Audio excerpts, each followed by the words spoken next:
Halo, assalamualaikum warahmatullahi wabarakatuh. Selamat siang menjelang sore buat teman-teman semuanya, khususnya yang selalu menantikan video-video terbaru atau updatean terbaru dari channel Solusi Hutang. Bagaimana kabarnya hari ini buat teman-teman semuanya, terutama buat para subscriber, para pengikut, atau para teman-teman semuanya yang selalu setia menantikan video-video terbaru atau updatean terbaru dari channel Solusi Hutang MB ya.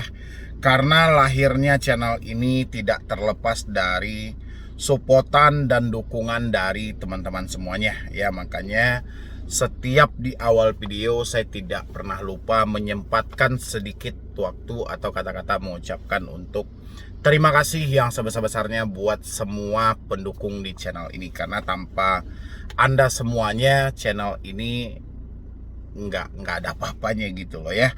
Kali ini kita mau membahas beberapa email yang sudah masuk di sini. Ini cukup banyak gitu ya, karena beberapa hari ini saya tidak sempat membahas ke email, dan kita coba membahas beberapa email yang masuk, terutama tentang kejahatan pinjaman online atau pemaksimalan dari pemikiran teman-teman semuanya tentang ancaman dan tekanan yang selalu dilontarkan oleh para oknum debt collector atau dari pelaku usaha jasa keuangan yang sengaja menghadirkan jasa penagih yang kapasitas otak mereka tidak dibutuhkan untuk perkembangan usaha, tapi lebih dibutuhkan untuk mencaci maki dan menghina sesama mereka. Kita mau bahas beberapa email yang masuk, tapi sebelumnya buat teman-teman semuanya yang belum mensupport channel ini, boleh disupport dulu. Seperti yang saya sampaikan tadi, tanpa supportan, tanpa dukungan dari teman-teman semuanya, channel ini tidak ada apa-apanya ya. Justru satu dukungan dari Anda itu sangat berharga banget bagi channel ini. Kenapa berharga? Video ini bisa direkomendasikan ke beberapa orang yang terjebak di pinjaman online. Ya, itu manfaatnya dari dukungan Anda, dan saya pun juga masih tetap bertahan ada di YouTube. Dan untuk teman-teman semuanya yang mau bergabung di dalam grup WhatsApp juga boleh tinggal klik tombol gabung yang ada di bawah nama channel, atau di bawah video ini juga ada, Anda tinggal klik gabung, atau di dalam deskripsi di video ini juga sudah saya sematkan. Ya, di situ kalau sudah bergabung di grup WhatsApp, insya Allah Anda akan mendapatkan manfaatnya, dan Anda akan tahu sebenarnya apa visi misi di dalam pembentukan grup WhatsApp itu dan apa manfaatnya untuk masalah yang Anda hadapi. Ya, silakan.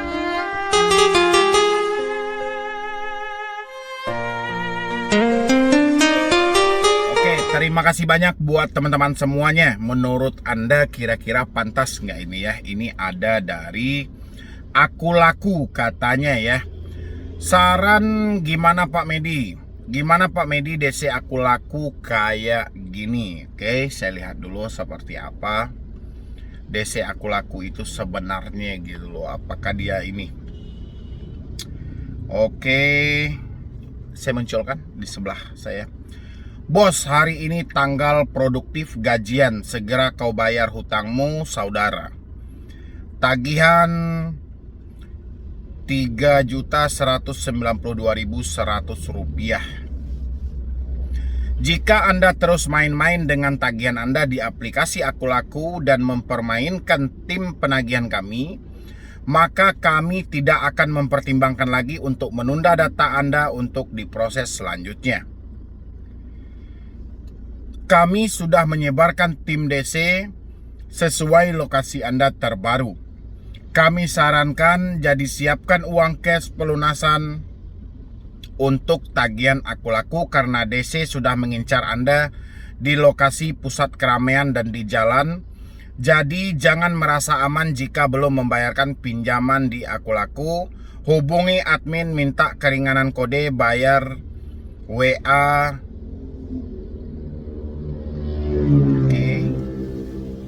Ya, menurut Anda yang ada di sebelah saya pantas atau tidak? Itu menurut Anda dulu ya. Karena kita kembalikan ke aturan OJK. OJK menyampaikan ada 3 larangan yang tidak boleh dilakukan oleh oknum penagih hutang. Yang paling pertama, melakukan ancaman. itu tidak diperbolehkan dan bahkan dilarang oleh otoritas jasa keuangan.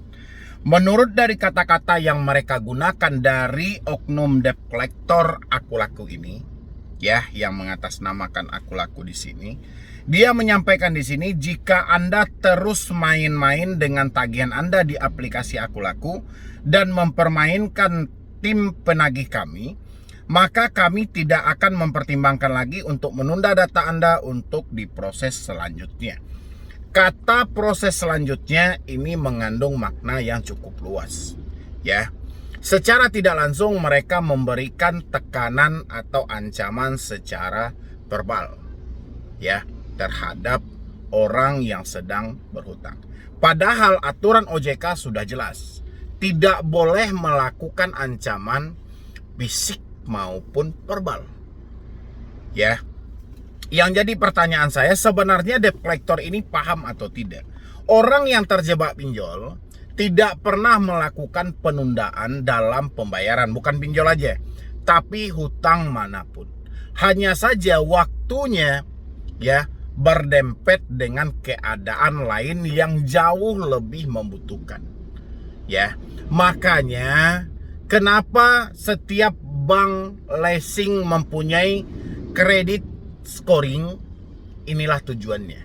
Supaya apa? Supaya Anda bisa menemukan nasabah-nasabah yang berkualitas, ya. Kalau selama ini yang dilakukan pinjol adalah yang penting mereka bisa menyebar luas, dana bisa mereka salurkan sesuai target tanpa peduli siapa calon nasabah mereka, tanpa ada tim penilai khusus. Sekarang terjadi dengan kemacetan, jangan Anda kedepankan pola ancaman, tapi robahlah pola sistem Anda dalam memberikan pinjaman terhadap calon nasabah Anda, ya. Kalau masyarakat tidak bisa disalahkan, ya. Mereka membutuhkan seketika itu, mereka berharap uang ada detik itu juga. Mereka tidak peduli mau musibahnya seperti apa, mau resikonya seperti apa, terserah. Yang mereka butuhkan adalah mereka butuh uang, dapat uang, tidak peduli, ya. Sekarang dana cair dengan sesimpel mungkin, walaupun di balik kemudahan yang ditawarkan oleh pinjol tersimpan beberapa musibah yang akan dia lewati. Salah satunya seperti ini. Ketika telat, ketika tidak mampu bayar, mereka akan dihadapkan dengan debt collector yang tidak bisa diajak kompromi pola pikirnya gitu loh, ya. Karena debt collector apa? Dia mengejar target. Kalau target dia tidak tercapai, dia tidak akan mendapatkan bonus, ya. Sehingga pola ancaman-ancaman seperti ini selalu dipakai. Hanya saja yang saya sayangkan, dari aturan OJK yang menerbitkan 3 larangan, sekarang aturan itu malah dilanggar oleh debt collector Aku Laku. Kenapa OJK tidak memberikan sanksi seperti yang telah disampaikan, ya, bahwasannya debt collector bisa saja dilakukan tindakan pidana, ya, atau si pihak pinjolnya bisa dicabut izinnya. Kenapa OJK tidak melakukan hal itu? Ya, saya juga bingung ini. Bukan sekali dua kali Aku Laku melakukan hal yang seperti ini, tapi sudah berulang-ulang kali. Kenapa OJK tidak melakukan pemblokiran sementara dulu? Ya, harusnya Aku Laku diblokir dulu sementara. Supaya apa? Supaya bisa lebih memaksimalkan sistem mereka, terutama dalam segi penagihan. Karena Aku Laku ini bukan kelas pinjol abal-abal loh. Mereka izinnya ada 2. Ada izin P2P lending, ada izin multifinance. Ya, di Aku Lakunya multifinance, di asetku P2P lending. Ya, bukan kelas kecil mereka, tapi sangat disayangkan ada pola penagihan yang melakukan penekanan secara verbal terhadap debitur yang gagal bayar atau telat bayar. Harusnya Aku Laku menjadi contoh untuk pinjol yang lainnya dalam pemecahan masalah, bukan dengan unsur tekanan ataupun ancaman. Ya, cuma hal ini kenapa dilakukan oleh pihak pinjol terus-menerus dengan melakukan penagihan pola ancaman? Karena tidak ada sanksi tegas dari Otoritas Jasa Keuangan ataupun Asosiasi Fintech Pendanaan Indonesia.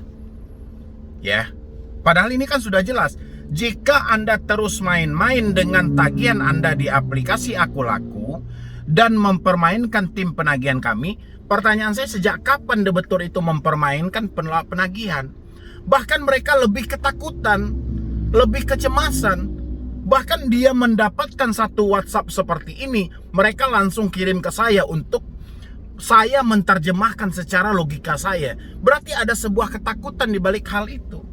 Ya, mereka tidak berani mempermainkan pihak pinjol. Hanya saja keadaan mereka lah yang mengajarkan mereka harus melakukan hal itu. Ya, untuk menciptakan benar-benar pinjol itu yang benar-benar berkualitas, bermanfaat, benar-benar dirasakan oleh masyarakat semuanya manfaat dari pinjaman online saat ini, ya harusnya pola penagihan yang seperti ini dihabiskan, dihapuskan gitu loh. Ya. Jadi bagaimana seharusnya? Seharusnya kalau saya saran, carilah debt collector yang benar-benar berkualitas untuk bisa hadir ke tempat orang itu untuk melakukan mediasi dengan cara mencarikan mereka solusi yang terbaik, bukan melakukan penekanan. Ya, orang yang sedang dalam kepanikan kalau diberikan tekanan yang lebih hebat lagi, hutang tidak akan mampu dibayar mereka. Tapi coba dukung mereka dan coba support mereka untuk mereka terus berusaha, bekerja, pelan-pelan mereka pasti akan bisa mengumpulkan hal itu. Inilah yang tidak pernah dilakukan oleh debt collector pinjol ataupun pinjol sendiri. Tidak pernah ada solusi. Solusi mereka cuma satu, main instan aja. Gali lubang tutup lubang, pinjam di aplikasi lain, jual aset, gadaikan, pinjam talangan dana kepada orang sekitar. Solusinya solusi instan. Ya, harusnya ada solusi yang misalnya kita jeda dulu untuk diberikan waktu.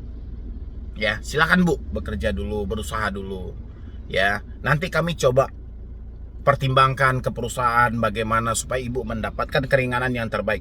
Saya yakin tidak akan ada lagi orang yang telat bayar, orang yang gagal bayar. Ya, walaupun mereka telat hari ini, tapi beri mereka kesempatan, dukung mereka dan support mereka dengan Anda menghadirkan debt collector yang berkualitas.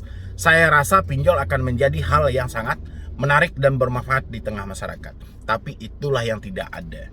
Yang ada, kita hanya dihadapkan dengan mafia-mafia yang bagaimana mereka meraih kekayaan secara instan dengan cara memeras masyarakat kelas kecil.